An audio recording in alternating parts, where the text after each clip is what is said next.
Chow, accompanied by my co-host John Harris, as always, and we are back to share our thoughts and reactions to Week 15 of the NFL season. So we'll dive into that. I'll say too, I won't update the polls money wise and against the record because I'll be honest, I haven't actually fully updated. I know the money wise is updated. Nonetheless, very good week for both of us, more so for myself money wise, but. And we both won in fantasy. So for the most part, we can call it a win. I know both our teams lost, and we'll get into that. But otherwise, it was a good weekend for, I feel like, the both of us. Would you agree, or does it feel like the Dallas loss hurt or overshadowed all that? If Philly won, it would have hurt. Yeah. But because Philly lost, I'm kind of indifferent. We'll get there, though. Yeah, we'll definitely get there. So let us get started as we had football on Saturday and such. Before we jump to Saturday, of course, let's go to Thursday. This one was quite a doozy, as plain simple. In case you didn't hear, for some reason, the Raiders straight up dominated the Chargers. It was a butt whooping. You can use the other three-letter word that begins with A too, there as well. As it got to the point. Because I'll say the score 63-21 in case you didn't know. Raiders, no doubt, basically. It came to the point, and we were texting our group chats like, do they even let Staley on the plane afterwards? And oddly enough, they did. So for a very brief moment in time, I'm not sure about you, I was like, man, maybe they keep him another week. But then, no, I guess they were willing. The Chargers Association was willing to bring Staley home, let him pack his office himself, as well as the GM before they gave him their departing papers. But in regards to the game itself, any thoughts, or you just want to talk about Staley getting fired? I mean, the game itself was just flat out embarrassing. But like for the Chargers, I'm not gonna sit here and like tear them apart. The stats, like honestly, the game was not as close as the stats make it seem either. Like the Chargers they put up all their points at the very end of the game. Like it was bad. So yeah, honestly, like.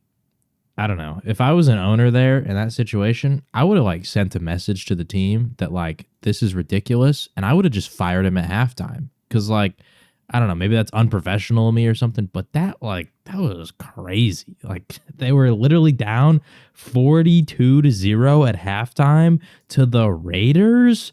Like, and that's no disrespect to the Raiders, but it's like Aiden O'Connell's their quarterback, and they fired their coach already, so they're rocking with an interim. You know, they're just kind of like they're not a great team. Josh Jacobs isn't even playing. Like, I don't know. It was terrible. I know that Herbert and Keenan Allen are out, but they don't change the result of this game. It was a blowout. It would have been a blowout no matter what. Maybe they score more points and it's maybe a shootout or something, but even then, the offense for the Chargers was just so inconsistent this year. So anyway, yeah, gross game. Not surprised Staley's gone. Should have been gone sooner because I don't know. He's just had a lot of really bad moments, and I guess this was just the icing on the cake. Yeah, he may be one of those guys like we've mentioned before. I think we have literally mentioned it earlier this year. We probably have, where he just may be a better defensive coordinator as opposed to head coach. There's some guys like that. It's been in the history. You know, the Romeo Crennels of that's the only one that is popping into my head right now. I mean, even former Raiders coach Josh McDaniels, great coordinator, not a good head coach. Proven twice. So there's that. I do want to add, at least in regards to the game, it's just a little bit of context, not saying that, but fumbles, obviously losing 4 fumbles, like 2 in a row, basically on 2 consecutive offensive drives, like within the first 3 plays. I mean, yeah, just helping out the Raiders. Just, here's some momentum for y'all. You know, y'all scored, 0 points the week before against the Vikings. So that obviously helped. But yeah, nonetheless, it was time for him to go. So, we'll see what the future holds, because as we mentioned before, like there are solid pieces on the Chargers. It was why we were so down on Staley. It's because I know Bosa got out this season, and who knows, maybe they keep him regardless. But him and Mac, big money there. That we mentioned before, J.C. Jackson, that signing didn't work. Derwin James has been okay, pretty good, but once again, like the rest of the roster hasn't feel, at least defensively too, because Brandon Staley's defensive head coach. The defense has just been lacking the past few years, especially in regards to those big names that you have there. And on top of the fact that, you have Herbert and a pretty solid offense, which, on the other side. So there's really no excuse for it, like you mentioned. So we'll see what the future holds for them, what they decide to do going forward. But for the Raiders, good little confidence win. They're still technically in the picture of the playoffs, so I think so good for them.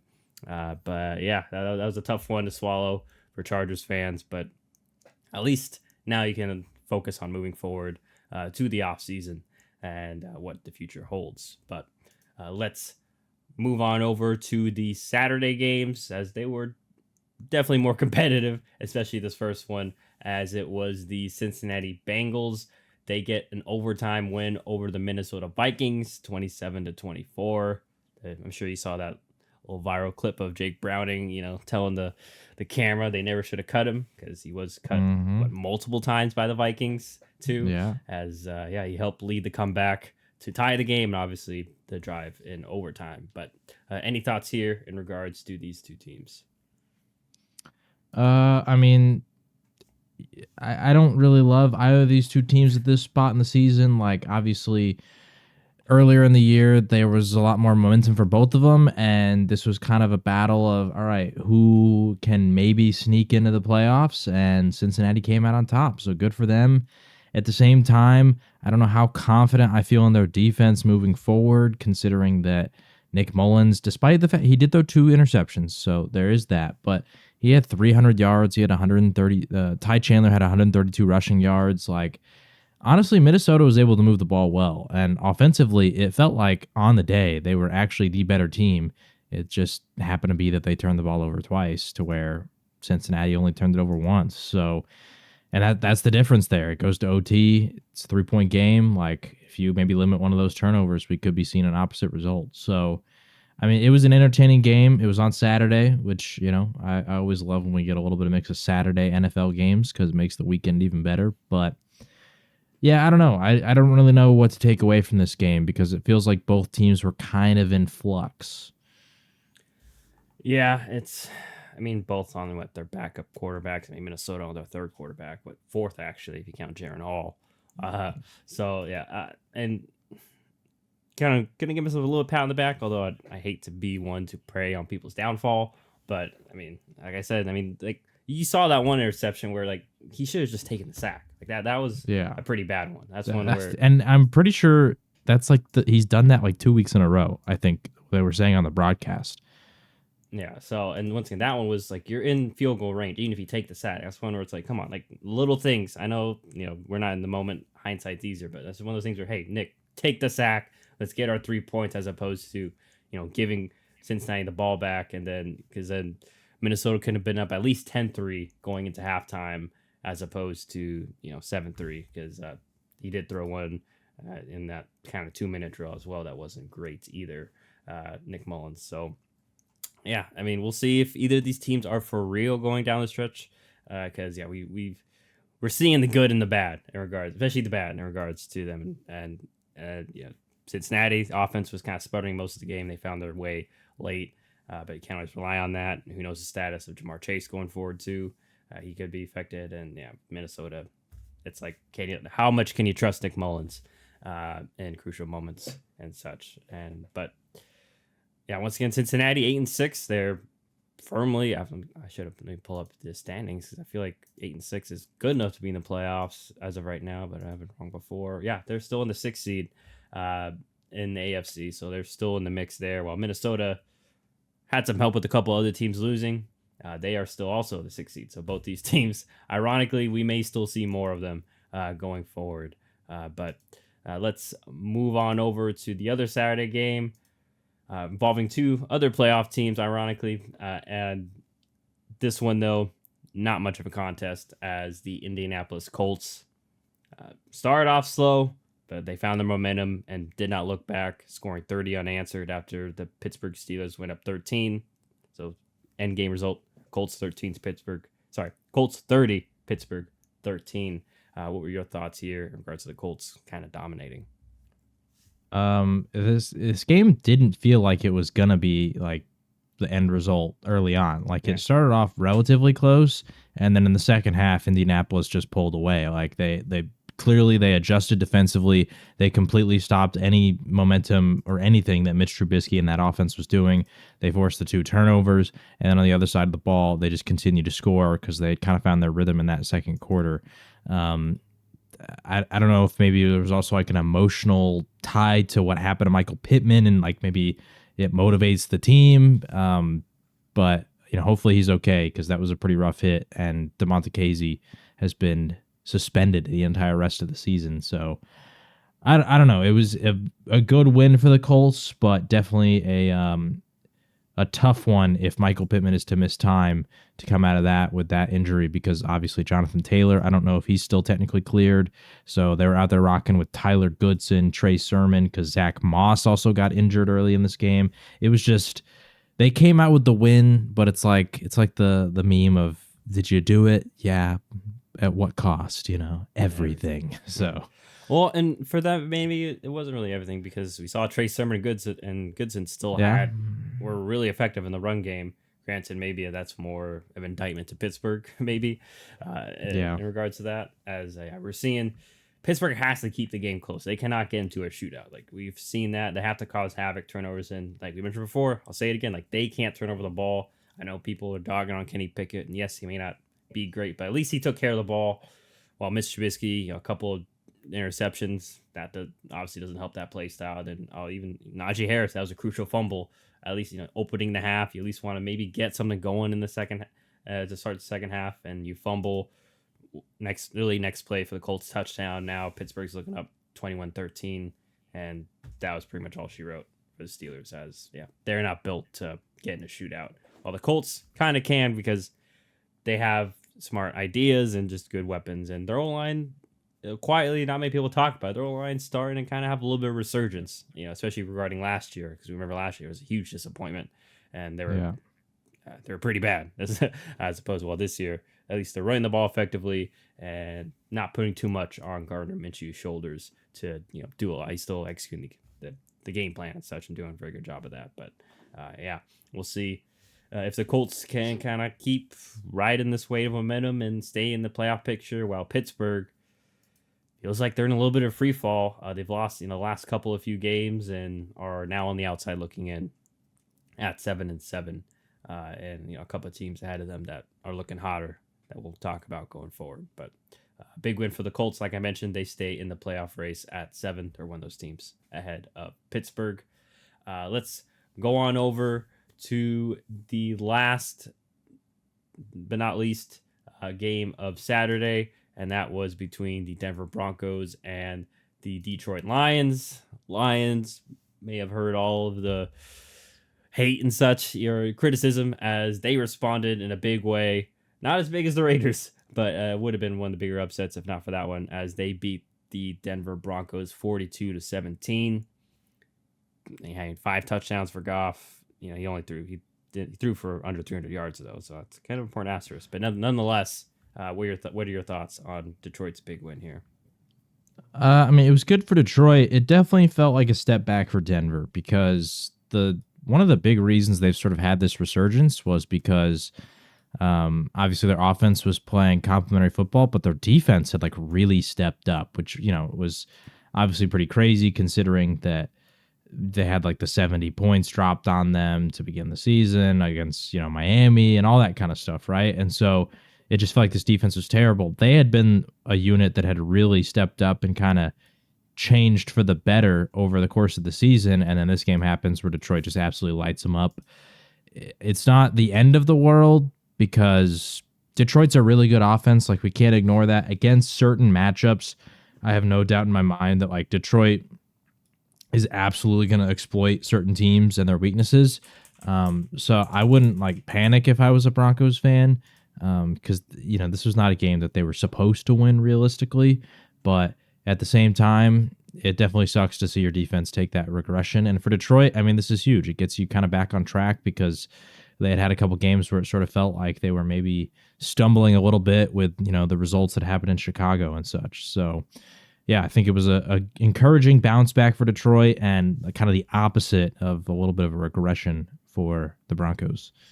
Yeah, I think you mentioned the Miami game, and I think a key thing that you kind of saw in this one is Denver's defense is kind of they more gamble on the fact of they can stop one thing, but when you face an elite team like the Lions, which I know we have our concerns, but especially talent wise, we've seen that they can be. It's hard when they face a balanced team.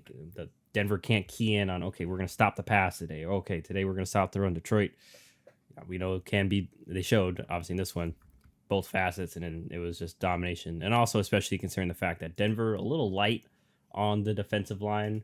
Especially when you look at their roster, I mean, their defensive tackle, DJ Jones, he's very good. I don't have to, but regardless, he's like their biggest defensive lineman, starting defensive lineman. He's like barely 300 pounds, and he's more of a finesse pass rushing type of defensive tackle. So, and then their edge rushers too, kind of like hybrid linebacker edge rushers too, in regards to Nick Bonito and such, and Zach Allen too. Even he's kind of a tweener. So that was a mismatch. Obviously, Detroit was able to exploit, and like you mentioned, I mean, they could do no wrong, and Denver was just in a bind the whole on that side, and on the flip side, pressure us on the offense. I think we saw once again the offense is solid, but it's kind of like I mentioned with Pittsburgh, like they can't really get into a shootout right now. They're not built that way, or they're not accustomed to doing that. That's not their style. So, tough loss for Denver, and we'll see if that's a blueprint, if that kind of halts their momentum, or if they can pick that back up and keep making that playoff push. But for the Lions, like you mentioned, good bounce back, especially after a rough couple of weeks they had, and we'll see if they can keep building on that momentum going forward. But that is all for the Saturday games. Let's move on over to the Sunday games, starting with the game in Lambeau, where unfortunately my Packers did not really show up. They, especially on defense, as Baker Mayfield lit us up, and the Buccaneers. Baker had a perfect passer rating. I'm sure everyone's already seen that. Bucks win this one 34-20. What were your thoughts here, John? I mean, I kind of figured this game would go this way. I just feel like Green Bay's defense has been really inconsistent, and it was a team that like I just couldn't get a read on. There was games where I thought they were going to show up, they didn't. There's games where I thought they were going to get crushed, they won. So I just kind of figured like Tampa feels like a team that's kind of maybe hitting their momentum. They figured out who they are. Their identity is we're going to feed Rachaad White a lot, and we're going to throw it to Mike Evans a lot. And that's kind of the pecking order. And then everything else kind of flows after that. That's sort of what they did in this one, but we got a lot of Chris Godwin early. I don't know if that was like a specific matchup thing with you guys. You can comment more on that when I throw it to you. But I mean, other than that, I mean, yeah, like the defense could not stop anything that Tampa wanted to do.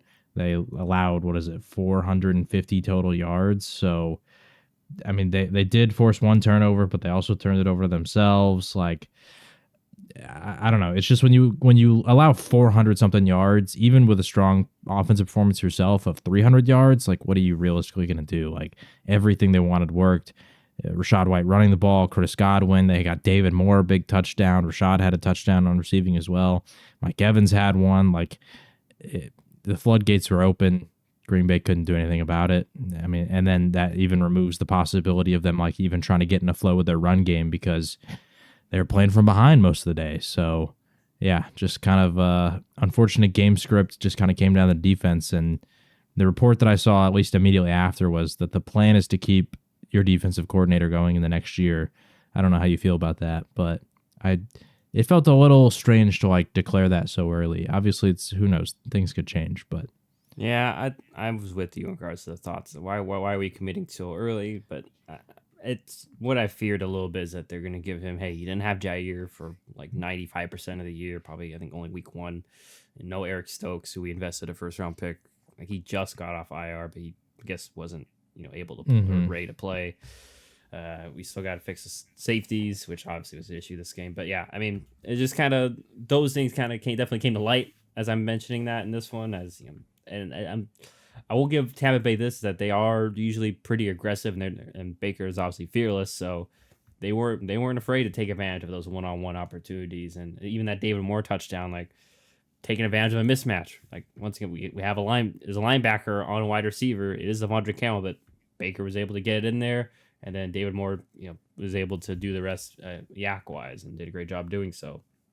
So, yeah, it's just young team, so I guess that's what we're chalking up to for defense. Although, once again, I would assume next year has to be the year for Joe Barry, injuries or not. Like we have to see it because then the offense takes next step. Also didn't help in the offense, losing no AJ Dillon either, and Aaron Jones first came back after a couple weeks, so he was still kind of getting the rust off, and obviously no Christian Watson doesn't help when you're, like you mentioned, in a shootout against Tampa. While they have, I'm not trying to complain about health. Health's just a real thing, and Tampa took advantage of that, and we'll see if they can keep riding this momentum as their division is very winnable. And hey, they may be a team, they get in the playoffs, they may upset.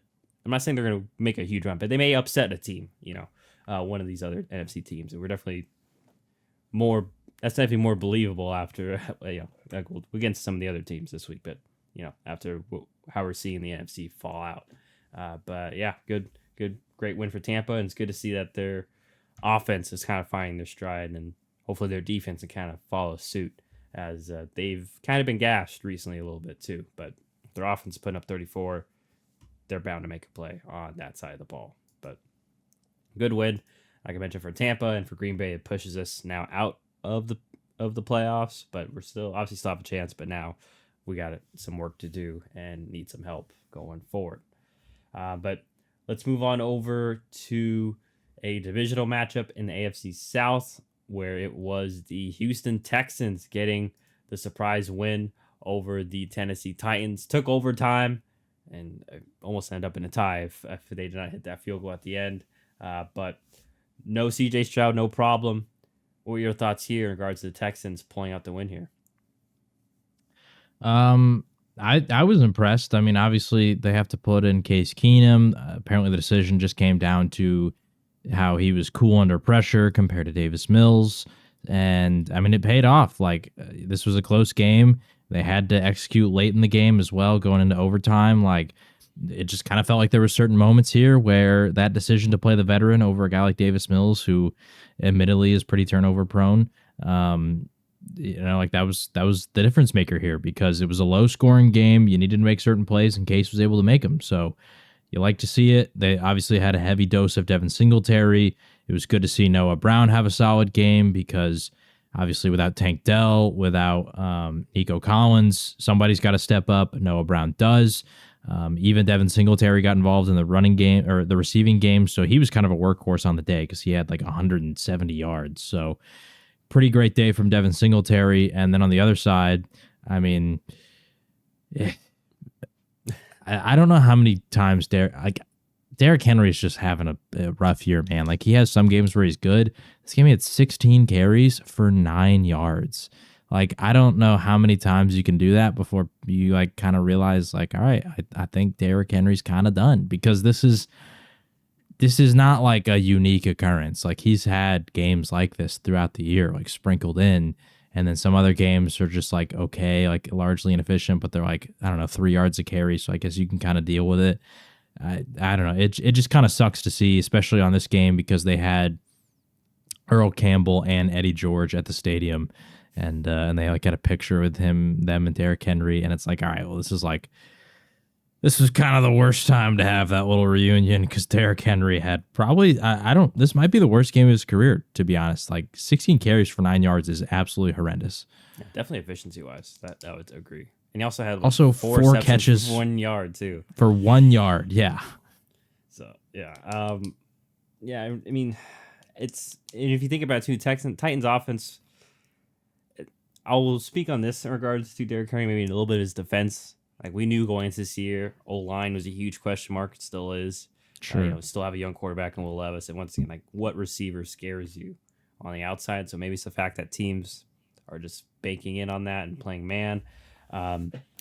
So, yeah, maybe a change of scenery, like we've all been kind of alluding to, will help Henry maybe have a little bit of revival to the end of his career. But yeah, it'd be interesting to see if they even get any biters. I'm not sure if he's still has a contract through next year. But the only touchdown the Titans technically scored was a defensive touchdown too. So I feel like that. Oh, sorry, I forgot. Will Levis had 1 yard run, so congratulations to him there. But otherwise, yeah, it was just Texans just hanging around. I do want to shout out to Jonathan Greenard. He's been really good for them on the other side. He may be like their number 2 pass rusher, like reliable, opposite of Will Anderson. Yeah, I was gonna say he's been really good this year. There was Yeah. actually, I remember one specific week. I can't remember which game it was, but I specifically wanted to shout him out, and I forgot. And I was like, "Dang, I got to remember next time he has a big game to shout him out." So I'm really glad that you brought that up because he has like been. I don't. It feels like with the Texans because of just they haven't been that great for a couple of years. The narrative around them for a while had been like the Deshaun Watson stuff, and so it just doesn't feel like people really have like paid attention to the talent that they've had. But and because of that, all the attention is being thrown to the new additions of like C.J. Stroud and Will Anderson. But I mean, like they've quietly kind of put together like a solid foundation with a lot of these other guys, and he's kind of one of those guys, like you said, is proving to be a potential like long-term option across from Will Anderson.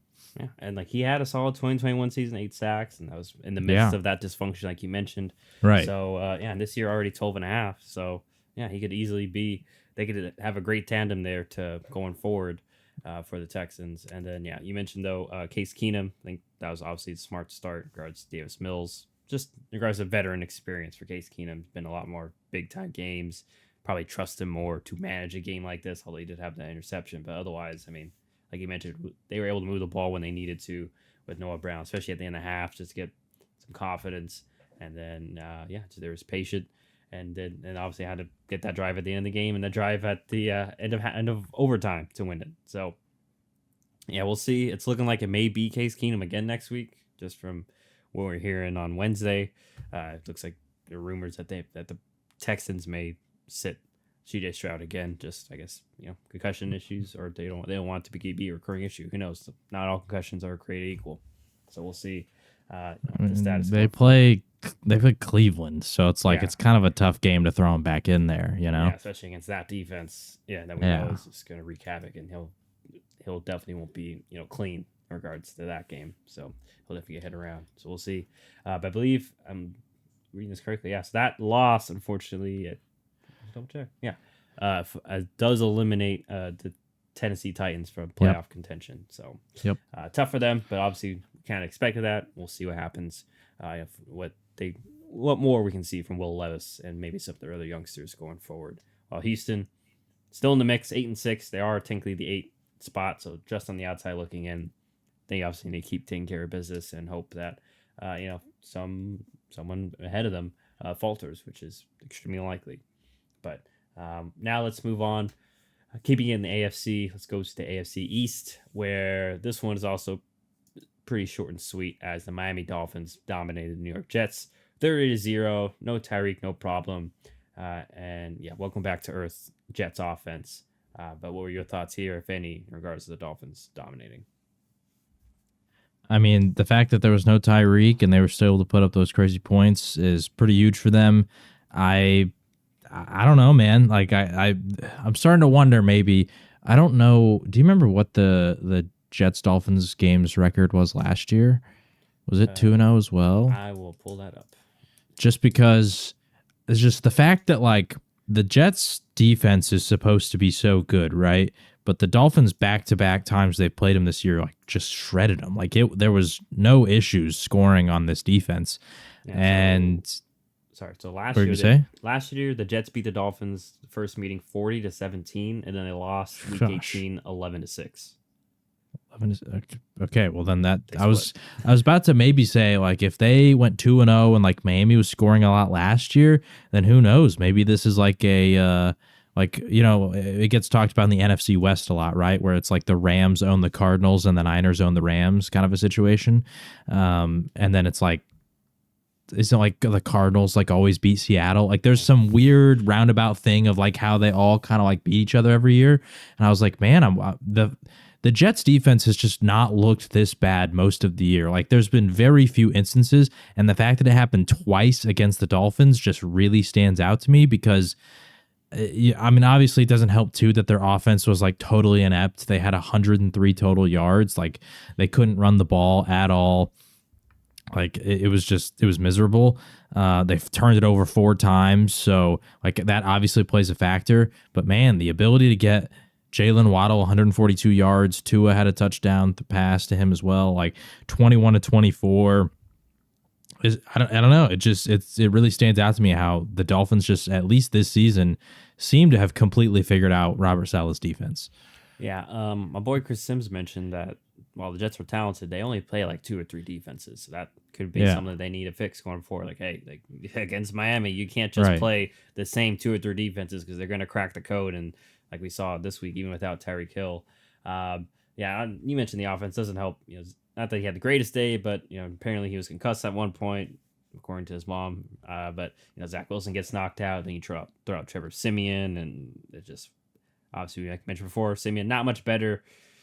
And yeah, it was just they were playing behind the eight ball. They too are mathematically eliminated after this loss, and very convenient that Aaron said, "Oh yeah, now no, it was unrealistic for me to be back at that timeline." It's like we talked about It's in our like group that's chat. what everybody had been saying. So Like like, it's crazy that he why were come you back. you were sitting out here like shaking your fist at all of us, like watch me, prove you wrong? Which I was like, yeah, sure, like I would love for you to prove me wrong, but I also don't want to see you like get hurt like right away again Yeah, because that was very likely. But luckily the Jets, did Jet things if you want to say that, and they don't have to we don't have to even worry about that. But I feel like too, and I've heard other shows mention this, other people, so it's not my original idea, but I heard that people are gonna be like, he's gonna throw out, be like, I could have came back. He's gonna say it at some point next year. yeah. He's gonna be like, I could have come back if we were in playoff contention, but we weren't, so I wasn't gonna risk it. So, yeah, he's definitely. I still love Aaron, the player and such, but yeah, sometimes it's like, all right, season's over, man. Just focus on your recovery, and yeah, maybe help your organization out with regards to figuring stuff out this offseason. But yeah, seems like for the Dolphins, at least, they are still in control, and hey, Tua's still healthy. You mentioned really efficient game from him, and luckily they get the win without Tyreek. So rest well earned for him. Although some say it hurt Tyreek's MVP chances, which I don't think so, but it The probably will. only reason I think it would is if this, like the lack of yardage prevents him from getting to 2K, because if he doesn't get 2K, then like Yeah, some voters may be like, well, he didn't get 2,000 yards, because Cooper Cup like arguably could have won it last year, although there was bigger candidates, I guess, against him. So anyway, yeah. So I digress. yeah, so nonetheless, good win for the Dolphins, like we mentioned. So they handled their business there against their division rival. Let's go on to another game where a playoff team didn't actually handle their business, as it was the Carolina Panthers in a game where all you had to do to get in was provide two quarters. And maybe the price was just because this was not an exciting game. It was raining, it was pouring, it was just very, for some people they may have enjoyed this type of football, and I understand that, but nonetheless, um, Carolina wins 9-7 here against the Falcons. Any thoughts here, John? I don't have a lot, but at the end of the day, I don't know. I'm just, how long do we give Arthur Smith? The division's terrible. You got the weapons. I know you don't have the quarterback, but like, what the heck's going on here with? I don't know. It just seems like if you drafted Bijan at the top, you got this crazy O line. I know the weather's gross, but like, how the heck are we having Bijan get 7 carries for 11 yards? I know that part of that goes on Bijan, but also it's like, I don't know. It just seems like if Kyle Shanahan was coaching this team, they would have ran for 150 today, basically. And I know that's an unfair comparison or standard to hold Arthur Smith to, but it's just another example of it just feels like he doesn't know how to fully use all the weapons, And I've been on that tangent many times, so I'm not going to continue to go down it. But yeah, against a Carolina defense, it's like they're good, but they're not amazing. It just felt like there was definitely a lot more left on the table that Atlanta could have got. And especially in a situation where they're fighting for the potential division, I don't know, a little disappointing of a result to come out this flat. If I was a Falcons fan, I would feel very disappointed that we threw this game away. So you mentioned throw the game away. I know Arthur Smith deserves some criticism too, and I hate the dogpile on him, but I mean Ritter. I mean that the last offensive drive, they're in the True. red zone. It's second down, and he Yeah. throws it into not like single, triple coverage. Like there was, even if Xavier Woods doesn't intercept it, there was like literally two Falcons right behind him that would have, or not Falcons, sorry, Panthers. Falcons have been great. The Panthers right behind him that would have gotten it, and that's like one of those situations like Desmond, like throw the ball away. Let's live it. Like know the situation. And Right. obviously he didn't, unfortunately, try to force something in there. And instead of possibly going up 10-6, putting the Panthers behind the eight ball in a real bad way, because we know that offense is not very good. Give them a chance, and ironically enough, that was the last possession of the game. It took 17 plays, 90 yards. That goes to show how much of a struggle it was, but Carolina got it done at the end there, and yeah, it's I would imagine one of the two have to go. I would imagine they keep Arthur Smith, and like I said, I would not. I wish you could put odds on this. Maybe there are. Once again, we can't bet here in Texas, but I'm like, I bet you money if I could that I feel like Ryan Tannehill is going to end up heading, like, it'd be a Tannehill or Mac Jones he's going to end up going with, and poor Falcon fans are going to have to try to find solace in that. If Arthur Smith gets some like super mid quarterback that has like no promise, like if they went and like got Justin Fields, and I'm like, okay, like he's not the greatest, but like I see the vision, right? Like he can run, you can do a lot of dynamic stuff with him in the backfield with Bijan, and then he's got a cannon of an arm. You have two guys in Kyle Pitts and Drake London who are big, athletic, deep threats that if you can just get the ball to them, just try to let him make a play. Like Fields is one of those guys that he will let you make a play. You know what I'm saying? So I can see the vision. But if he goes out and gets somebody like Mac Jones or Tannehill or like just some, I don't know, just somebody who like it's very clearly like, all right, they're a bridge quarterback. They're a backup who's kind of being a starter just because you don't want to go out and pay somebody. Like that feels, I don't know. To me, that feels like the icing on the cake for Arthur Smith if I'm an owner, if that's the decision that he goes and makes, because this is the guy, like, correct me if I'm wrong here, but isn't Arthur Smith the coach who hired signed Marcus Mariota? Like he was the head coach when that happened? That was part of their plan, part of their vision. So they signed Marcus Mariota to be a bridge. Then the bridge was to Desmond Ridder, who they drafted in, was it the second or third round? Third round, right? Yeah. So they drafted him in the third round, and I wasn't super high on him. And I don't want to sit here and say that like all the other quarterbacks have been great, because like Malik Willis has been terrible, and I had him like above Desmond Ridder. So Malik Willis has been terrible. Matt Corral, his career just died due to injury. The guy got injured immediately again, the same injury his rookie year. Like he had no chance. Kenny Pickett was already gone, but like Sam Howell, at least, I mean, he was still on the board, and I mean, he hasn't been great either, but I'd say he's shown at least a little bit more than Desmond Ridder. But even regardless, the bridge was to that guy, and then you passed on going after Justin Fields or Mac Jones at the time.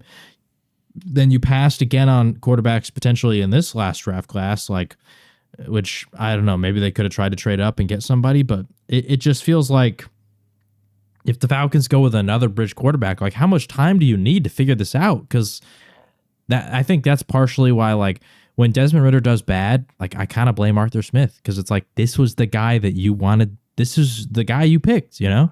Yeah. So anyway.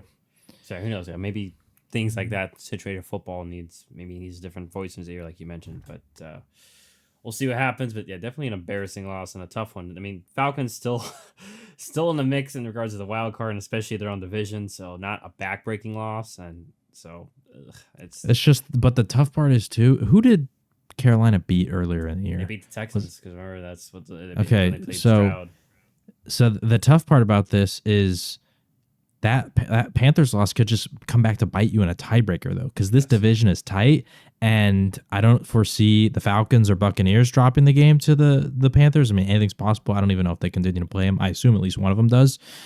So I don't know. It's just if I was an owner, I would just be so upset, because with the situation and the context of how bad this division has been, it really feels like there should be no excuses for why they're doing this poorly.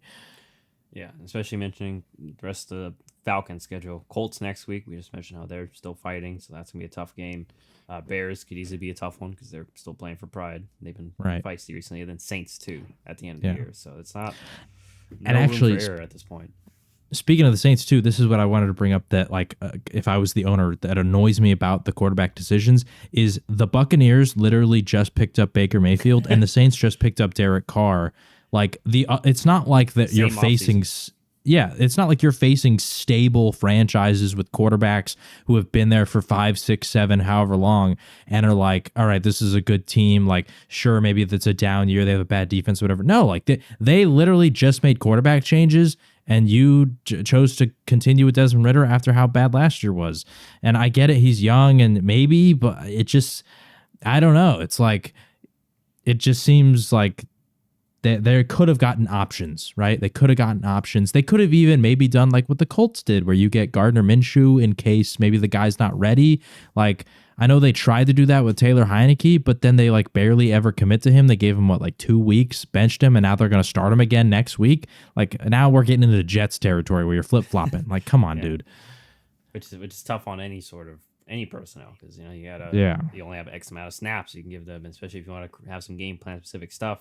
You gotta figure out how to manage that. So we'll see. Maybe if Taylor Heineke's will save Arthur Smith's job and maybe save their season going forward. But yeah, definitely, like we mentioned, a loss that they did not need and is not a good look on the resume towards the end of the season. So but good win for Carolina. Congrats to the fans that did show up and and went through all that. At least you got the win, and you got to and at a fair price. I'm assuming, unless I don't know if I'm assuming they have season ticket holders, so those people unfortunately probably played full price. But Yeah. at least maybe they got. I don't even say they got their money's worth, because, like I said, there's 50 cents to get in apparently. So, nonetheless, let's go on over to Cleveland. We mentioned quarterbacks that you can pick up. Joe Flacco was on the street about a month ago, but now he's helping the Browns win, as the Browns get the win over the Bears, although almost wasn't. In case you didn't see, they almost caught the Hail Mary at the end, literally off of poor Darnell Mooney's hands and chest. But yeah, Cleveland escapes this one too, because Bears were leading late. What were your thoughts here in regards to the Browns getting the big win? Great win for the Browns. I mean, just it's over the Bears, so I'm not going to sit here and act like it was the toughest opponent, but they overcame the fact that Joe Flacco threw 3 picks, and I think that's an impressive in its own right. He's continuing to show that he's building chemistry with Amari Cooper and David Njoku. They were massive playmakers in this one because they had basically no run game. Like, it was completely shut down by Chicago, so good on Chicago. And shout out Montez Sweat, too, because he's been really good for them since they traded for him. But yeah, like they turned the ball over 3 times, and their defense held strong. They forced 3 turnovers on their own right. And speaking of Chris Sims, you mentioned him earlier. I saw a tweet that he had about this Cleveland Browns defense, and he said that he just loves watching them because they play every single play like if they allow any yardage here, it's the season. The season's over right here. That's how they play, and they showed it in this game where unfortunately Joe Flacco is getting a little risky with it. This kind of stuff happens. And, the defense was able to hold strong, and, the playmakers showed up. So it's not a pretty win, but as I continue to say it doesn't matter what the team is, anything. If you are the backup quarterback, I don't care how you win. The only standard is winning, because you're not supposed to be the guy anyway. So I'm not going to sit here and judge the performance and all this kind of stuff. If you got the win, you did your job. And luckily for Joe Flacco and them, they did it, and now they're sitting at 9-5, and the rest of the season, I mean, it's not the easiest of paths, but it's also not like all the games are winnable. They have Houston, they have the Jets, and they have the Bengals. All 3 of those games they could lose, but at the same time, I think that considering you have a backup quarterback, it's definitely nice that you're probably going to play Case Keenum, whoever the heck the Jets decide to start that week, because it's always a roller coaster. And then Jake Browning, which they've been balling, but I mean, it's better than facing Joe Burrow. So, yeah. You mentioned that Cleveland defense. Just so we're starting to see, we've mentioned for years, like, man, they got talent. They're building talent there. Now we're starting to see, like, it's starting to come to fruition. Jeremiah Owusu-Koramoah has been very good for them as a middle linebacker. So it's good to see him do that. And then their corners too, like Greg Newsome and Denzel Ward. Yeah. They've been playing great too. And then I will do, and their safety. Why am I blanking on the safety's name? That out of LSU, that he was high. He was high coming out, and then like he fell to like second round. A lot of people had concerns. Grant Delpit. Grant Delpit's been really well for them. He was an interesting prospect because he was a lot like Stingley, where it was like, man, one year he saw great, but then the next few years you didn't see him play that level. But he's been huge for them as well. So yeah, like my boy Sims mentioned, like. Yeah, this defense has been the reason they're winning, because even if you look at this game, like the Cole Kmet touchdown second quarter, that was off a Joe Flacco interception, like you mentioned. So you can put that more on Joe Flacco. And then even later, literally a pick 6 by Tremaine Edmonds. So once again, that was the offense. So like, yeah, like defense did their job. They only allowed 3 points if you want to grade them on the Yeah. curve that they deserve. So and yeah, it's really their offense that put them behind the 8 ball. But kudos to Joe Flacco because he did at least made some big plays, albeit he's willing to take the risks. So Yeah. whether that's good or bad, maybe they can find the fine balance between that. I know the right. I can't. Some people are like, oh, they should run the ball more, but they haven't had that much efficiency running the ball recently. But yeah, maybe they could be patient. But yeah, it was a great performance, great comeback for the Browns. I know that people are kind of hating on. There's some criticism more on Justin Fields, but once again, like this is the number 1 defense in the league, and Yeah. it's like I said, the Bears are still building something. So I'm Yeah. not gonna sit here and panic. And they're on like their second. Roshan Johnson is probably their best back, and and they also lost a lineman this game. Yeah. So it's tough. They're still figuring it out over there. And Also, I mean, let's be real. Like it is very much looming that he might be gone, right? So I don't know if that's affecting his mental, but it could be. Yeah. Even just let's say that he's still bought and he wants to stay with Chicago.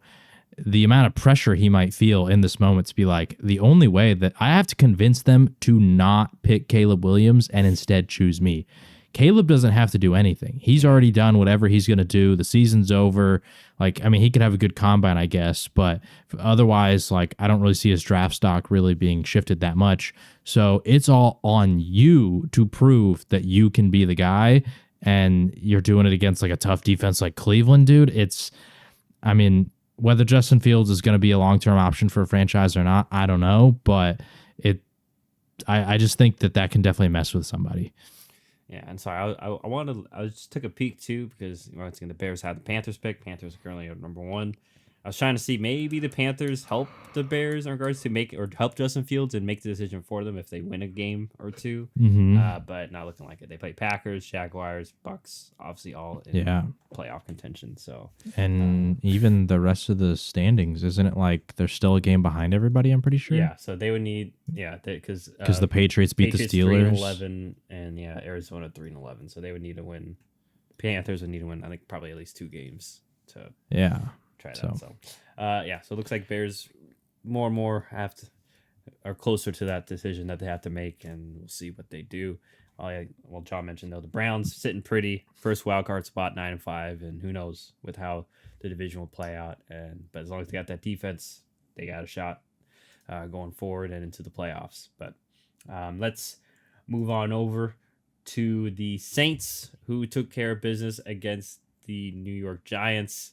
Slowed down the train that was Tommy DeVito and them 24-6. Any thoughts here in regards to the Saints kind of dominating this one? I'm not surprised. I mean, I did think that the Giants defense would maybe keep them in it a little bit, but the Giants offense was not great on the day. Tommy DeVito does get injured. He goes out, and so you got to throw Tyrod Taylor in there. I mean, they didn't really turn the ball over, but they were 2 of 16 on third down. And so when you have that kind of third down efficiency, you allow 7 sacks. Like, I don't know.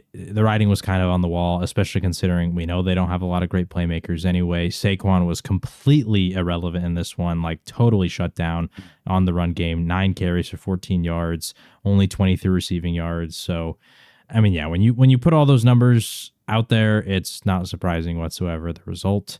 I expected maybe the Giants defense to be able to hold the Saints down a little bit better. But the Saints, they did their thing on speaking of third down efficiency, they were 6 of 12, not amazing, but 50% is a lot better than 2 of 16. And they only allowed a single sack. So, they were able to keep it relatively clean for Derek Carr, and, he was able to reward them with a solid performance. Yeah. I mean, that's like we just mentioned. So Atlanta, but they love it. Derek Carr right now. He's not amazing, but he does know how to manage the game very well. And especially in this one, like you mentioned, didn't turn the ball over, did push the ball down the field.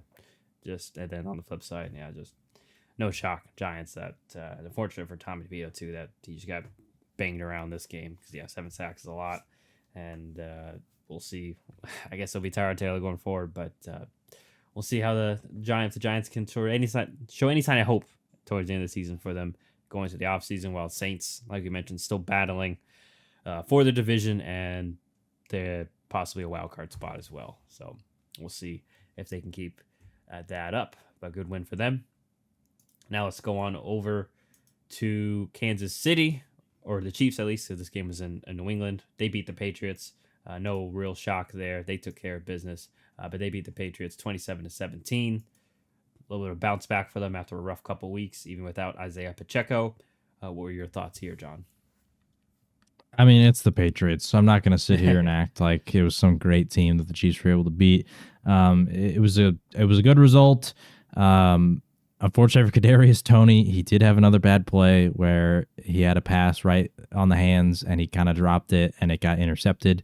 So although it says Mahomes threw 2 picks, just going to be honest, that one was completely on Kadarius Toney. Like, there was no reason that Mahomes should get blamed for that one. And I think it led to a touchdown drive, too, immediately after because of where they were on the field. So the game really, it was like the Chiefs were back to business as usual. It was not that tough of a game for them. Obviously, the run game isn't necessarily where they would like it to be. I think once Pacheco comes back, that's going to get cleaned up a little bit, and the Chiefs will continue rolling. The only real thing of note that I wanted to point out is Rashee Rice has really been turning it on the last handful of games. 9 catches for 91 yards and a touchdown here. He's looked really good during the month of December. Yeah, he's proving that he can be a reliable guy for them, unlike Mr. Toney. Although they probably still will keep playing Kadarius. They traded for him. He still has, like, especially as they lost Sky Moore. He's on IR now, so it seems like they still got to try to give him, hope and try to give him opportunities because he can be a playmaker like we've seen when they put the ball in his hands. And I mean, I'm telling you right now, if the Chiefs win the Super Bowl, he's gonna have some like crazy play in the Super Bowl that everybody's gonna be like, "That's why they never gave up on him," Yeah, I mean, because remember last Super Bowl, he made plays. He had a great punt return and had a few catches. So yeah, I mean, he's capable. I think he scored a touchdown too. Yeah, right? He did score a touchdown. Yeah, it was awesome. Yeah. So I think that they just gotta find ways to feel maybe to instill some confidence in him, going or something of the sort. They'll figure it out. But Patriots. I mean.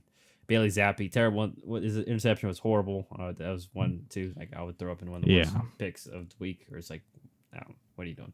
Not going to mention more in regards to that because Chiefs, they handle their business, get back on track here, 27-17 over the Patriots.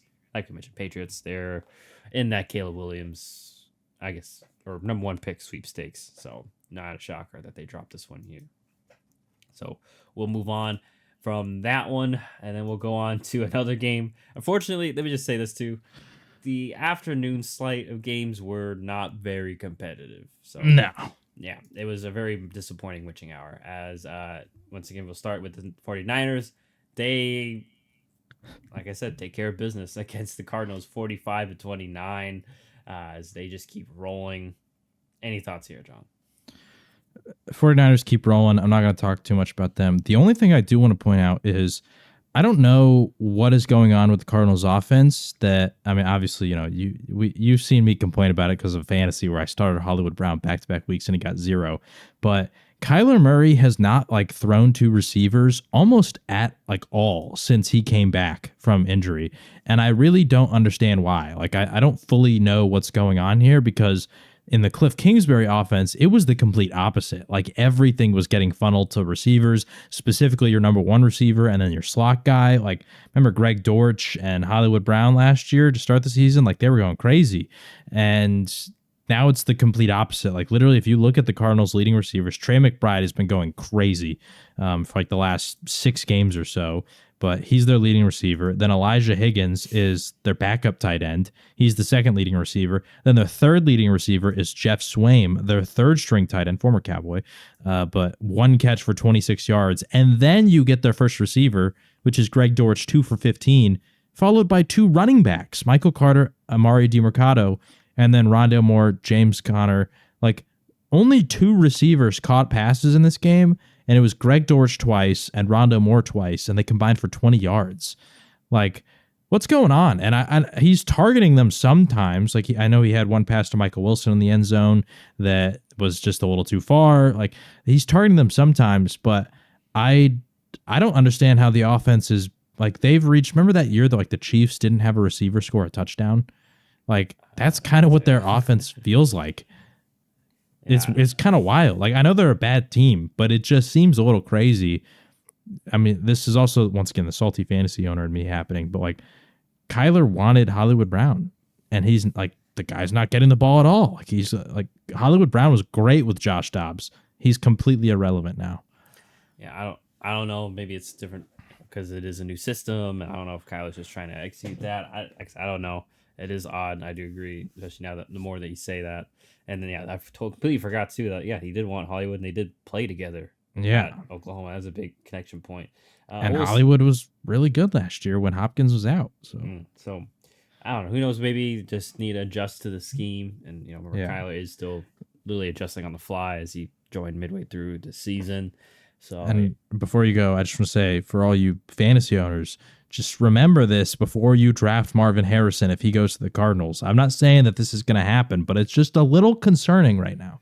Yeah, and we'll see. But yeah, I have no answer. I mean, maybe it's a little bit of the 49ers taking things away, but you mentioned it's happened recently. So it's like this has been happening almost literally as a Hollywood Brown owner. If you go look back at just his fantasy stats, and he's just a reflection of the whole receiver room, because it's like Greg Dortch and Rondo Moore and Michael Wilson are really not getting involved that much. But if you look at like Hollywood Brown on the season to start the year, let me count real quick. I think Kyler came back like week 9 or something like that. Before that, Hollywood had 4 of his 7 games with double-digit targets. He's only had 1 since Kyler's come back. Like the target numbers are through the floor. So I don't know. Maybe he's in the doghouse with the coaching. I don't know. We'll see. I guess we'll have to wait and see. Unfortunately for you, how it gets going. I will say though, Arizona, good to see them maybe get some success running the ball. I know that they didn't win this game, but at this point, you're just kind of look for positives going forward. As something they didn't have in the Cliff Kingsbury era was a consistent run game, and you mentioned there are some good things. And in regards to like Trey McBride, hey, like they never really had a prominent tight end. They just kind of grabbed Zach Ertz, and he was solid, but not to this degree. So we'll see if maybe they're building stuff.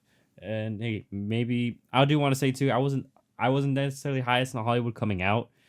He didn't have. I felt like he was a little bit. He wasn't as fast as everyone was trying to make him out to be. More just straight liner, and obviously his size was a concern. So maybe those things are kind of playing into this. I will say, like, the receiver core is not great. Like, I'm not gonna deny that, but it's like when Jeff Swaim is outperforming every single receiver on the roster, then I'm kind of like, okay, like what's going on here? Like, is this a scheme thing? Is what's the quarterback thinking? Like, how is not a single receiver getting involved? I don't know. It's not even necessarily the lack of production. It's just the lack of involvement that I'm very confused about.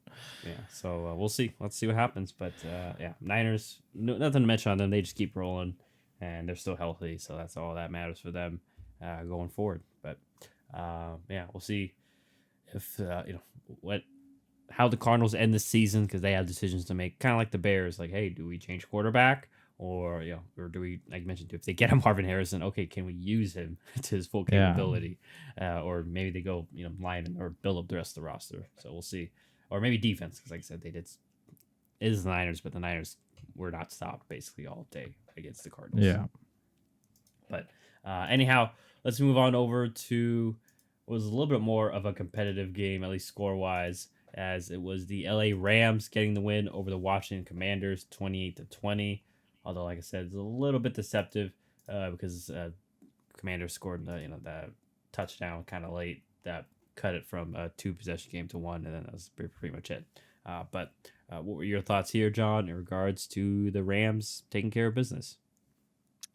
The Rams are starting to really pick it up, and they're kind of like, I'll compare them to a team later, but as right now, they kind of feel like one of those teams that if they make it to the playoffs, that's probably the team that you don't want to play out of the wild card teams. And I say that full well knowing that like one of the Cowboys or Eagles are a wild card team, but I'm kind of counting them as like whoever wins the NFC West is like the scrub, So out of the 3 quote unquote scrubs, the Rams are the team that you do not want to match up with, because they're really putting it together since, and I say this every single week, but ever since Kyron Williams came back, and I continue to sing his praises because of how big a doubter I was. Like I really didn't think he was going to be anything special because everything on the measurables was terrible. And I mean, another strong game for him, 152 rushing yards. Cooper Kupp was back involved. He had 100 through the air. The Rams keep rolling. Like, I mean, this was just, it was business as usual for the Rams. Yeah, I do want to. You mentioned, and I do want to mention, like this game could have been more. Kyron Williams fumbled twice when they were driving, so maybe that is a concern for Kyron going forward. Is ball security, and then they did miss a field goal. The Rams kind of midpoint in the game, so yeah, this it could have been much worse than the score indicates. Well for Washington, just to comment on them, I mean.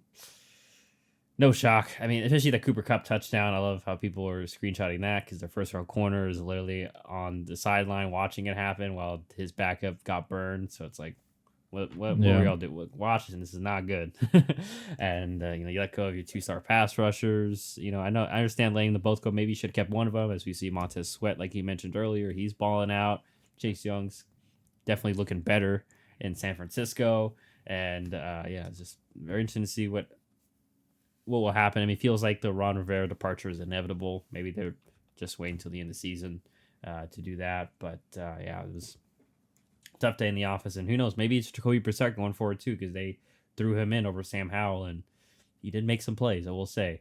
So maybe we might see more of him towards the end of the year so they can, I don't know, I guess get clarity on Sam Howell. But yeah, big win for the Rams. And like you mentioned, yeah, it's a team that, yeah, I mean, especially against, it's a matchup league, especially if they could win 1 or 2 games, like you said, in the playoffs. Very well could, as long as they stay healthy, because Stafford, very underappreciated too, like just how awesome he is and how good that the offense has been, and he's been healthy, like I mentioned, kind of like last week, in recent weeks. So we're seeing him operate at full efficiency. And yeah, now they got the run game going. Like, this offense is very tough and scary because you don't know who to guard. And then yeah, as long as their defense has been solid, not been amazing as they once were, but obviously they don't have the studs. They only have poor Aaron Donald, but he's still playing really well, and they've got other guys playing really well too, like Ernest Jones and such. These late round picks that they're making work. So kudos to them for kind of. I counted them out at the beginning of the year. I'm pretty sure you did. I'm not sure. I did not think they would be in this conversation, but kudos to them, their front office, for filling in the roster pretty quickly too, because we were like, man, like they lost a lot of holes now in this roster, and they got to fill it with some back end draft picks, and they've done that, especially on the offensive line too, because they've been able to run the ball. So kudos to them, and they've been keeping Stafford relatively clean, or cleaner, the past few weeks. He's not getting abused as much like he was earlier in the season. But were you going to move on, or did you want to reveal what team you were going to compare them to? Oh, I was just going to say they're like the Bills, which I assume that's the next game we're going to. That is, my friend. As yeah. I'll give you the floor in a second. As real quick, Bills, they beat the Cowboys. I'm sure everyone that follows football has heard, because the media loves to pounce on Dallas, especially when there's a game like this where there's such a big score discrepancy. But yeah, Bills win 31-10 over the Dallas Cowboys. James Cook has a crazy game, of course, but obviously you're the Cowboys fan here. So what were your thoughts and analysis here? So I mean, with the run defense, it was really bad. Jonathan Hankins was out. He's like the big body defensive tackle we traded for. They drafted Mozzie Smith to be another one of those guys. Mozzie has not really kind of been that this year, unfortunately, which, I mean, it's his rookie year, so you can cut him some slack. But Jonathan Hankins was out this week. He got injured and he missed time. So that was kind of tough. And obviously Buffalo, I think, was aware of that, because Dallas's run defense was not the greatest last year. I don't know if people really remember this. And at the trade deadline, they added Jonathan Hankins from the Raiders, and he helped change things a lot. And so with him out, this was kind of my worry, is that this could potentially happen again. I'm not saying it's like going to happen every week, but it is certainly something to watch out for, especially next week against Miami, if Jonathan Hankins is to miss more time, which I believe it was a high ankle sprain, which usually takes like 3 weeks or so. So he might miss more time. I don't know. I can't find where the injury was. But anyway, regardless, he was out. Malik Hooker was also out, which meant that, and he's like, if anyone knows about the Dan Quinn defense, they run the single high safety. and he was like their Earl Thomas. I'm not comparing him to Earl Thomas, but he plays that role. And because he was out, that moved J-Ron Curse up to that spot, and I think he just didn't look very good there. I don't know. As a whole, the Dallas defense looked really sloppy. Every time James Cook touched the ball, it felt like the guy was getting 6 or 7 yards. He was making people miss. They missed, I think, 11 tackles on the day. Like, it was just bad. It was just really bad. There's no way else to sugarcoat it. Like, I know that a lot of people are going to go out there and want to blame Dak and all this stuff. Like, I mean, they allowed 266 rushing yards, dude. Like, it's unacceptable. It's simply unacceptable. And Buffalo played a clean game, too. They only had 1 penalty. They didn't turn the ball over, although technically Stephon Diggs did fumble one of the plays, but they didn't challenge it. And Buffalo smartly did the hurry up and called the play. So, simply put, I just kind of felt like Buffalo was more prepared for this game. They knew the weaknesses they wanted to exploit. They came out, they did it. They didn't need Josh Allen to really do a ton through the air. He had some crucial third down runs too, where he was able to keep plays alive. And then other than that, I mean, they did their thing on defense. Like, they completely took away the big play. So this is something that, I mean, if you listen to our pod, you know that we highlighted this when this happened to Chiefs and Mahomes. Is there was that one year where teams just stopped blitzing Patrick Mahomes entirely, and they were exclusively running 2 safeties deep, and it was to try and keep everything in front of you.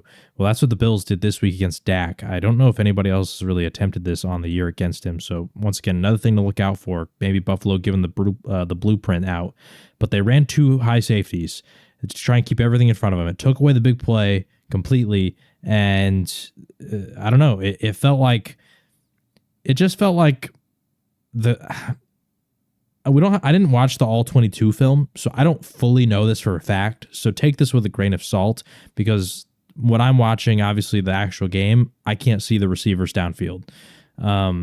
But it just didn't feel like there was a lot of like the quick stuff that Dallas had kind of been doing. It felt like maybe they expected to be able to get a lot more big plays that could develop a lot further, and they just didn't have time. Like, the offensive line wasn't great either. Zach Martin did get hurt. He went out in the first quarter, did not return in the game. And so, I don't know. It was not a great game as a whole. Once again, Buffalo, they knew what they wanted to do. They did it effectively. They ran the ball, and it worked. They wanted to prevent the big plays, make Dak hold onto the ball a little bit longer, and then try and, get sacks. That worked. They got him under pressure a lot. They hit Dak a lot. And yeah, I mean, they came out and they got the win. So I'd love to sit here and, talk about, oh, we got to blame this player and that player. And you simply put, I mean, just everybody has to be better. Like, there wasn't really a single player on the day that felt like for Dallas they had a great performance. And even the coaching staff, like, I love Dan Quinn. Guy got out coached. I love Mike McCarthy. Oh, I don't love Mike McCarthy. I'm indifferent on Mike McCarthy. But he got out coached too. Like, it's, Buffalo, like I said, they were the better team. Yeah, I do want to mention in regards to, it feels like Buffalo's defense versus your offense. You mentioned the 2 safety things. It just seemed like to me, like, once again, I didn't watch all 22, but it just seemed like to me too that Buffalo, they were willing to call Dallas's bluff and say, okay, can you be patient with the run game? And yeah, obviously it wasn't. And then the game kind of went Buffalo's way, and then now it's 21-3, and I was like, well, now Buffalo knows that you're not going to run the ball. So now It was just all on the offense, and like you mentioned, they were already sitting in 2 safety. And I want to credit Sean McDermott. He is very good. I think it maybe alludes to the fact that you mentioned some of the quick stuff was taken away. He is very good at taking at tendencies, and okay, we know that they like these type of things. And as good as Mike McCarthy had been going up into this game, once again, I wish got to access the All 22. Wouldn't it shock me if maybe McDermott had found a couple of his tendencies and situations, and yeah, that's what caused some issues there. But yeah, I think it was, to me, it's still, like you mentioned, the biggest surprise is the fact that Buffalo just did a complete 180 on their style. I said, we're going to be a running football team now, because it wasn't. Yeah. Because that just hasn't been their style at all. And it'll be interesting to see for them going forward. Not if they can be a full running team, but if they can still have this balance, because it's something that we've been preaching for the past year and a half. Is hey, some balance would be great. Feed James Cook. When y'all feed James Cook, good things tend to happen. and it takes a Hmm. little bit more pressure off Josh Allen. And obviously, this game, I mean, like Josh had the perfect quote where he's just like, "Yeah, I didn't have to do much because he didn't have to do much. Literally, it was He just didn't like his, literally. I mean, Josh's arm, like it didn't feel like he really made any like big meaningful plays with his arm. He did have a couple crucial runs, yeah, but like he just didn't really have to do anything. Like he just was kind of handing it off, throwing it to James Cook. And I will say in regards to Mike McCarthy, and once again, maybe a 1 week thing. I'm not trying to sit here and say Yeah, Dallas is soft per se. I just remember from the Green Bay era where there were games where we would it just felt like we weren't ready physically from the start. yeah, And then, yeah, we were woken up, and then we finally start kind of get going in the second half, but it's too late. Like, we're down, kind of like, we're 21-3, and you're like, well, we're really behind, stuck between a rock and a hard place. And, yeah, it's hard to get going. So, yeah, maybe it's one of those where, like I kind of alluded to when we made our picks, I was afraid that maybe Dallas was resting on their laurels after the Philly win. And, so maybe that was what happened here. And yeah, who would expect a Buffalo to be a smash mouth football team going into this game? So maybe that kind of caught them by surprise too.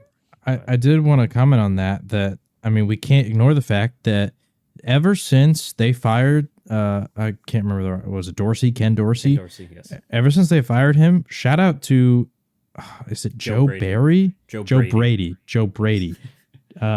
Shout out to Joe Brady because he was the offensive coordinator for Carolina with Matt Rule, and I'm pretty sure the reason he got fired is that Matt Rule wanted to run the ball a lot more, and it didn't end up happening. I'm pretty sure if I recall correctly that situation, like that was something Matt Rule said in the press conference was they wanted to run a lot more. They fired him and then they like instantly committed to running it like 35 times a game. And then shortly after Matt Rule gets fired later anyway. But shout out to Joe Brady because ever since they made that change, James Cook, not even just on the ground, but James Cook has become the focal point of the offense. Like this is no longer a Stephon Diggs oriented offense. It's a James Cook oriented offense to where like Josh is constantly looking to get him involved in the passing game. Like they're running specific stuff for him in terms of like routes and like what the Niners do with McCaffrey, where like there's intentionality behind the stuff that they're doing with James Cook. And it's really cool to see because it's kind of like the offense has started to kind of get some life that it didn't feel like they necessarily fully had to begin the year. So I think it could become really scary. That's what I wanted to compare them with the Rams of, I feel like if these two teams make the playoffs, they kind of feel like the team that nobody wants to play. Obviously, there's the normal teams like the Ravens or the Niners or the Chiefs or whoever, right? Yeah. But there's always kind of that one wild card team that it's like, you could see this team making a run. Like you could see them maybe even going all the way to the Super Bowl, It's like the Miami Heat last year. They're the 8th seed, but everybody knew like the Heat are capable of winning series against anybody. And that's kind of what it feels like with the Rams and the Bills right now, because it feels like they're hitting their strides at the right moment. They're getting wins against good teams. And I don't know, it feels like going to the playoffs, they're starting to like really find their identity and who they want to be on offense. Yeah, and I want to mention the last point you mentioned, James Cook receiving. Like even the touchdown was a great corner route, and yeah, Buffalo's I think finding. We mentioned before, a lot of teams are going to take away Diggs, focus on mushing the rush and against Allen. So yeah, it's a good little X and O's thing that they found is hey, let's like if they're going to put a linebacker on James Cook, like let's make him pay, and let's try to find ways to get him mismatches so that it's another, like we mentioned, just another weapon or another reliable option for Allen because he could have had a second potential touchdown. I'm sure you remember that one where he bobbled it and dropped it. I'm not saying it would have, but it would have been one-on-one against somebody. So he could have the way that the day was going with tackling and he was juking everybody out of their shoes, he would have scored. Yeah, he probably would have. That's what, yeah, that would have. Yeah, so could have been worse. But nonetheless, Bills handled their business. Dallas, tough loss, but I'm sure. Who do y'all have next week? Do you know? We got Miami. On the road. You got to get your heads back on a swivel here. Against the Dolphins this next week. So, and yeah, we mentioned Bills riding hot, starting to find different ways to win ball games.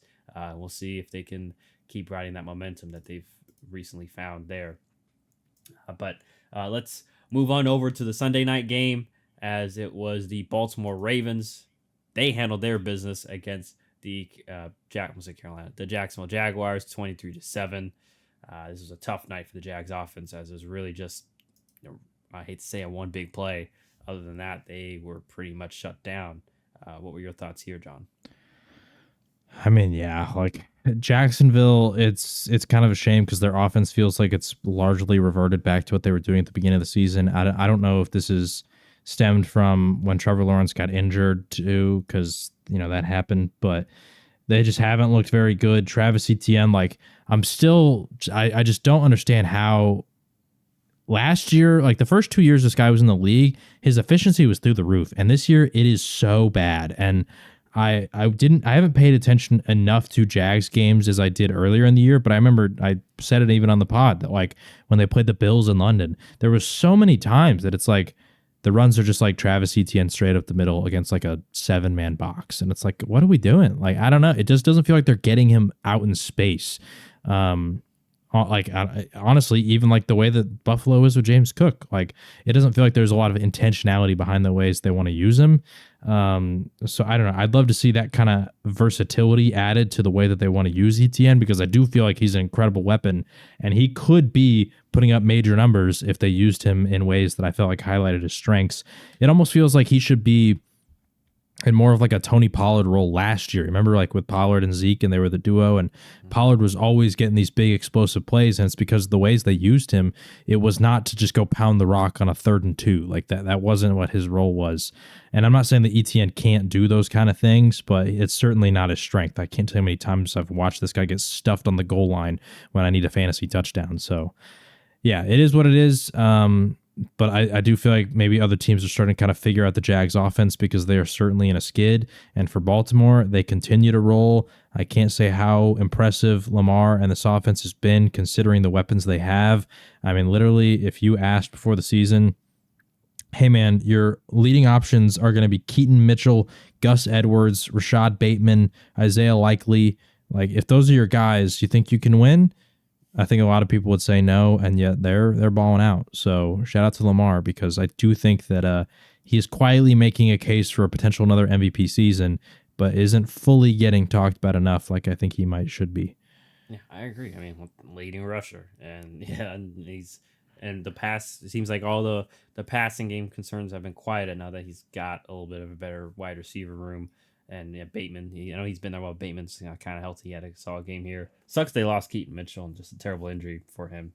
If whoever didn't see it. But yeah, terrible knee injury there, which sucks because it seemed like the running back room had stabilized. Okay, we got Keaton to be the explosive guy. Gus can do, like you just mentioned with the Zeke Pollard role, that now they kind of found a little bit of that. But unfortunately, you lose Keaton Mitchell now. It looks like you go back to Gus Edwards, and I'm not. I'm trying to think. I don't know who the next running back up would be. I know Justice Hill, if they get him involved, but I wouldn't be shocked if Melvin Gordon pops up again for them, because they'll need another back. But yeah, I think this just goes to show this game how good Ravens defense is in regards to just, and you mentioned too, on top of the fact that Jacksonville's offense has been a skid. You mentioned the run thing too. Yeah, it feels like whenever I watch Jacksonville, it's just, and this was an issue that I mentioned before, Doug Peterson just. And he only has, like, it feels like a couple of run plays, like inside zone, outside zone. Like, there's not much creativity to that. And like you said, like you alluded to, not much play action. Like, they're lacking explosive plays. They only had that one to Agnew, which is, but I just feel like I don't see a lot of, like you mentioned, just tying things together, having purpose, having a reason and a plan ahead, as opposed to just, like I say in Madden, or it's just like, ask Madden, okay, when it's been 3 plays, just click, as opposed to thinking it through and having a plan. So, we'll see. And it sucks too, Calvin Ridley, that touchdown, so could have made it look a little bit better. But yeah, Jags, they got things they got to figure out soon. And it's tough because their defense had a solid day too, despite not having Tyson Campbell.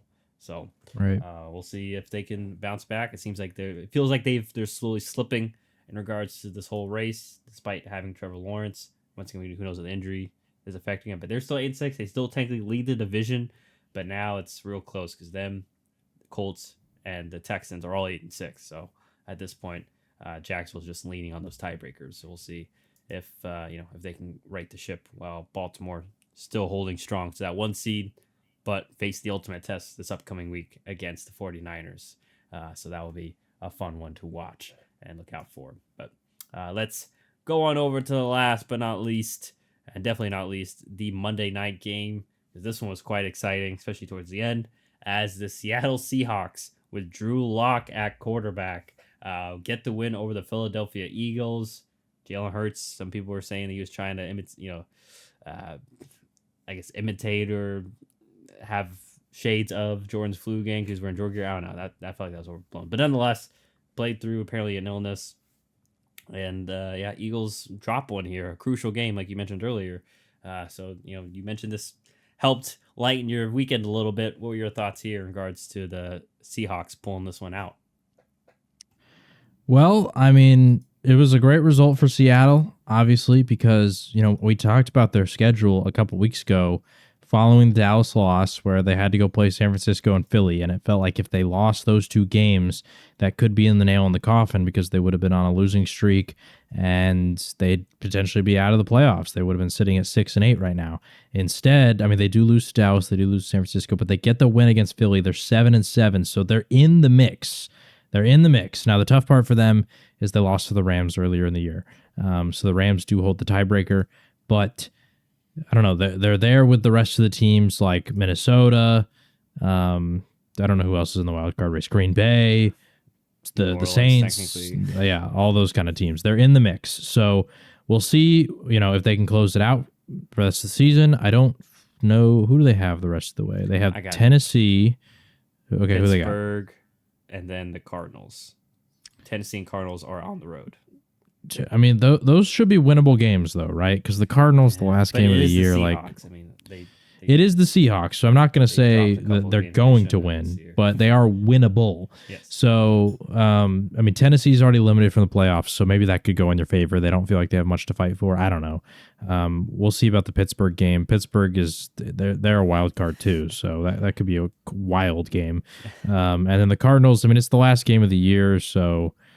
I don't know. We'll see if there's any draft implications that could maybe affect some things, but we'll see because who knows about even the health of that team because they've been having a lot of injuries. But there's a possibility they could win all three, maybe win two of them, maybe win one of them. I don't know. But this win against Philly it makes it to where they don't have to win out because if they lost to Philly, they basically had no shot unless they won all three. So this gives them a little bit of breathing room potentially. Now for the Eagles. It might be time to start talking if they're frauds because they've lost 3 straight games.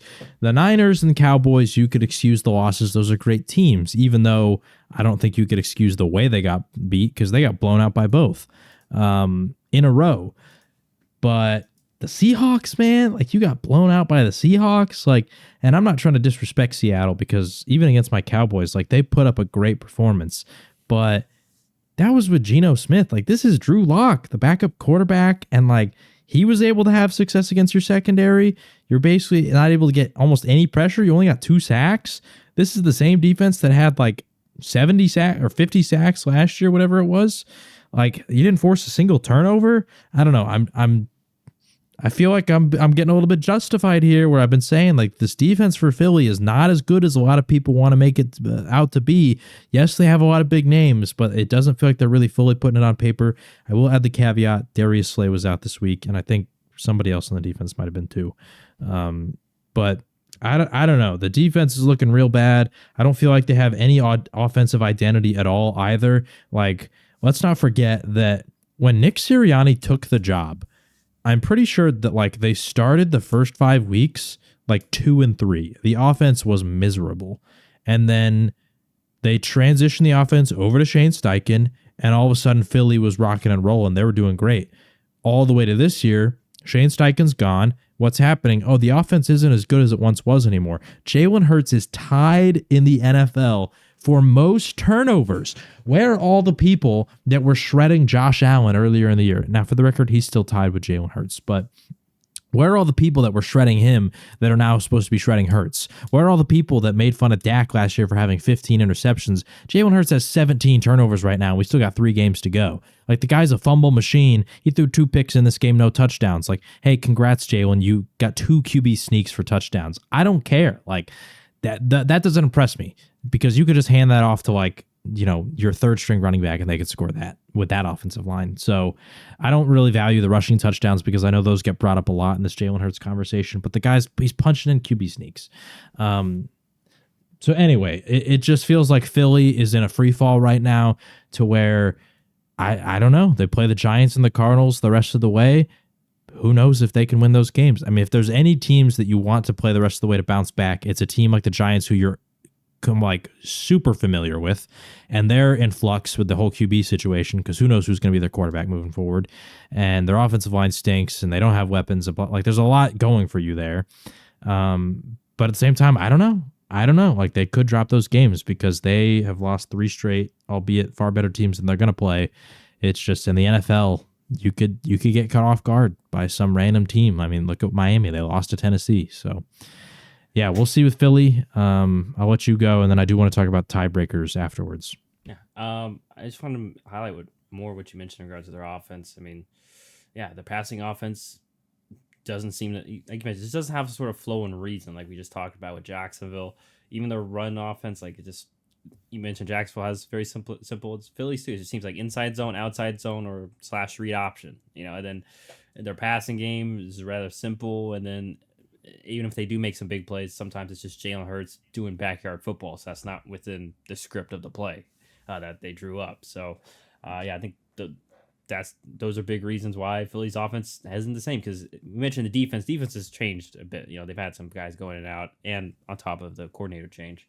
But for the most part, this Philly offense relatively the same. You could argue better now that they have DeAndre Swift.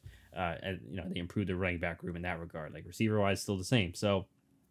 Yeah, I think that's definitely a concern, and I'm not sure if that's something you can fix so quickly, within 3 weeks. So maybe they use it as an opportunity to try some stuff out and maybe do so. But then on the flip side, you do have a good point in regards to, this was a defense that was wreaking havoc last season, and they didn't do so this game. I mean, Drew Lock was able to move the ball, and even saw at times Kenneth Walker was extending plays and just and breaking tackles too. So it's very concerning for Philly going forward.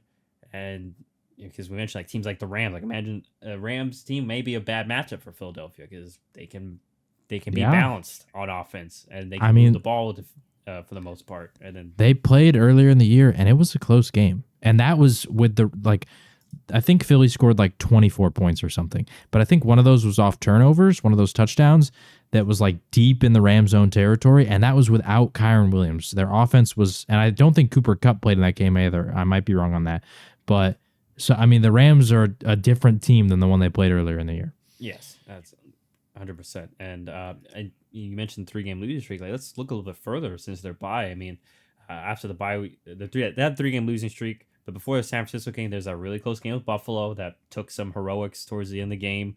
You say Jalen Hurts, I guess, playing part of that, but that took overtime. And then Kansas City game, they only scored 21 points. And that was really, once again, second half, just Hurts got away with or managed to pull off some backyard stuff. And, but for the most part, they weren't the high-flying offense that they were earlier this season or even last season. So, some big concerns for Philadelphia going forward. Once again, I'm not sure if it'll affect these next 3 games, but just something to consider, like you're mentioning, when we get in the playoffs, especially if they don't get that 1 seed, where they maybe can have a week to reset, draw some things up. If they play one of these wildcard teams, it could be scary. But and I do want to highlight for Seattle. Sorry to pile on to Philly, but and this last point, shout out once again DK Metcalf, amazing. Mm-hmm. He didn't do really much, and statistically, it was a tough night, but he had some incredible plays in that last drive. And then, good for Jackson Smith and Jigba making a big play. And, Seattle, got to give credit to them and Pete Carroll, despite the fact that many of us were kind of starting to count them out, especially if you mentioned Drew Lock was a starter. They managed to win this one. And I will throw credit to Drew Lock because I was high on him coming out, but the reason why he hasn't worked out is because he usually, kind of like a Nick Mullins, is due for a dumb decision or two. Did a really good job managing this game and not making that crucial mistake to, blow the game wide open and, kind of put Seattle behind the 8 ball, even though they kind of were going to that fourth quarter, but they managed to be patient and find their opportunities. So, you mentioned, now let's go to tiebreakers you want to go over? So just for the Philly Cowboys one, I don't know about all the other tiebreakers one, but at least that situation, I don't know if I had fully calculated everything correct the last time we talked about it, but basically for the tiebreakers, the first one is obviously head to head. They split that 1-1. Okay. So they tie there. The next one is divisional record. Assuming that Dallas beats Washington at the end of the season and Philly is able to beat the Giants both times, then they're tied there. Even if both of them lose one, they're tied there. So that you go to the next one. The next one, I believe, is conference. I think you said before. I think that's the next one, but for some reason that sounds incorrect in my mind. So I'm going to look it up real quick because I don't want to be wrong on this. Number three is common games. So this is where like Dallas lost to Buffalo, but Philly beat Buffalo. Dallas wins against Seattle. Philly lost to Seattle. As of right now, they're tied there as well. The one game remaining on the common games that has not been finalized, I think, is the Cardinals. So essentially what's happened is the Eagles have lost to the Jets, Niners, and Seahawks. The Cowboys have beaten the Seahawks and Jets, so the only common loss that's there is the Niners. Both teams lost to the Niners, so right there the Cowboys have 2. But the Cowboys lost to the Bills and the Cardinals. The Eagles have beaten the Bills, and if they beat the Cardinals, then they'll be tied there. So then, boom, common games is tied. So then the fourth one goes to record in the conference. As of right now, if you see anybody saying that the Dallas is currently the number 2 seed, that's why. Dallas has played one more game in the NFC compared to the Eagles, and they won that game. So they're 7-4 or 7-3 compared to the Eagles being 6-3. So currently that's why Dallas holds that. But at the end of the season, assuming Philly wins out and Dallas wins out, they're tied there. So then we get to the fifth one, which is where things get really wacky and interesting, which is strength of victory. I didn't know what this meant. I thought it was like point differential. And if it was, Dallas blew them out of the water. Like, because this is something that I kind of wish I had talked about throughout the year, but it just kind of goes to show that Philly's offense has not been that spectacular, and neither has their defense. Their point differential is that of a pretty like mediocre team. Their point differential is plus 18. To put this in perspective, the Minnesota Vikings, who are 7-7, have a point differential of plus 21. Like the Vikings have a better point differential than the Philadelphia Eagles do. So just want to throw that out there. The Cleveland Browns have a better one. The Saints have a better one. The Rams are basically the same. Like, just throwing that out there. Anyway, it's not actually point differential. The strength of victory, what that means is they take the win-loss record of every single opponent you have beaten, and they combine all of it, and then that win percentage is interesting. That's what decides it, right? So as of right now, Philly currently wins that. It's like a landslide. Like Philly, as of right now, their opponents' win-loss records, it's 69-71, and Dallas's opponents are 53-87. So Philly's got a pretty big lead. But as we talked about, Philly plays the Giants twice and the Cardinals, and these two teams are bad. The Giants have 5 wins, the Cardinals have 3, and if Philly wins out, then those numbers will not change. I guess they could beat somebody else, but I digress. They probably won't. So, but Dallas, meanwhile, still has to play the Lions and the Dolphins, and then Washington, who has 4 wins. But the Lions and Dolphins could both win some games. So I don't know all the math because obviously, like for all the teams, the weird part is that, like all the teams that they've already beaten, like Seattle, if Seattle was to win out, that is huge for Dallas, right? Because they get 3 more wins added to the thing to where Philly gets nothing. Meanwhile, like the Chiefs, Dallas hasn't played the Chiefs. So if the Chiefs continue to win, then that hurts Dallas because then Philadelphia gets to add that to their thing. So it's just a very weird situation where, like, if you do the math, things are going to get real tight at the end of the season. And I don't know who's going to win that tiebreaker if they both win out. So we'll see what happens. It just ultimately comes down to the opposing teams and who continues to win the rest of the way. An important caveat, I think, too. You mentioned the common games. It adds more pressure in regards for Dallas to Miami because remember Philly beat Miami, so Dallas has to handle their business. Dallas has, they have to. Well, the interesting part is, so for the common games they have to beat Miami, but the weird part is if they lose to Miami, if Philly loses to the Giants or Cardinals, if Philly loses any game, then the Miami game immediately becomes irrelevant. because then they're tied on the common games, but it does affect both the conference and division for Philly.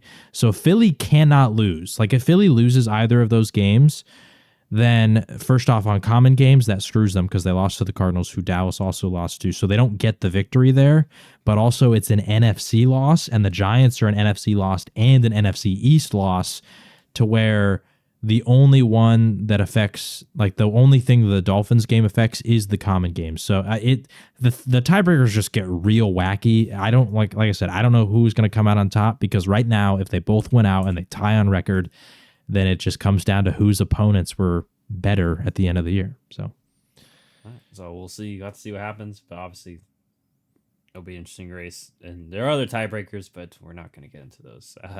No, at least not today. There's still way too much. Like that's how much it takes just to go into the Cowboys-Eagles thing. And I briefly tried to like start predicting what I think their opponents' records will be to like do the math, and it just gets real wild. So yeah, we'll have to wait, keep an eye, keep a note of that going forward.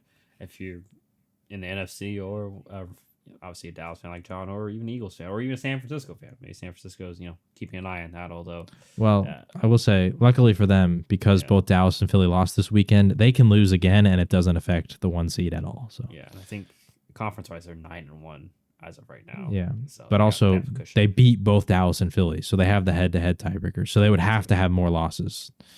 Yeah, the sky would have to fall down for them. But anyhow, that is there anything else we want to go over? Or are we good to call it there? That is it. All right, so we'll see obviously how that all plays out in actuality, and obviously in regards to this week, we will make our Week 16 picks later in the week and share them with you. As we got some, like I said, obviously Dallas Miami, that's gonna be a great game, and many other important implication games going forward. And obviously, if you're in fantasy playoffs too, you got some important games like us this week. But nonetheless, that will do it for John and myself. As always, feel free to rate, review, and comment and subscribe. But like I said, we'll be back to share our Week 16 picks, and I'll update the overall our overall records then, as well as the money. As we'll see if I can make a comeback in either one of those, or if you'll maintain your strong lead there. But yeah, that'll do it for John and myself.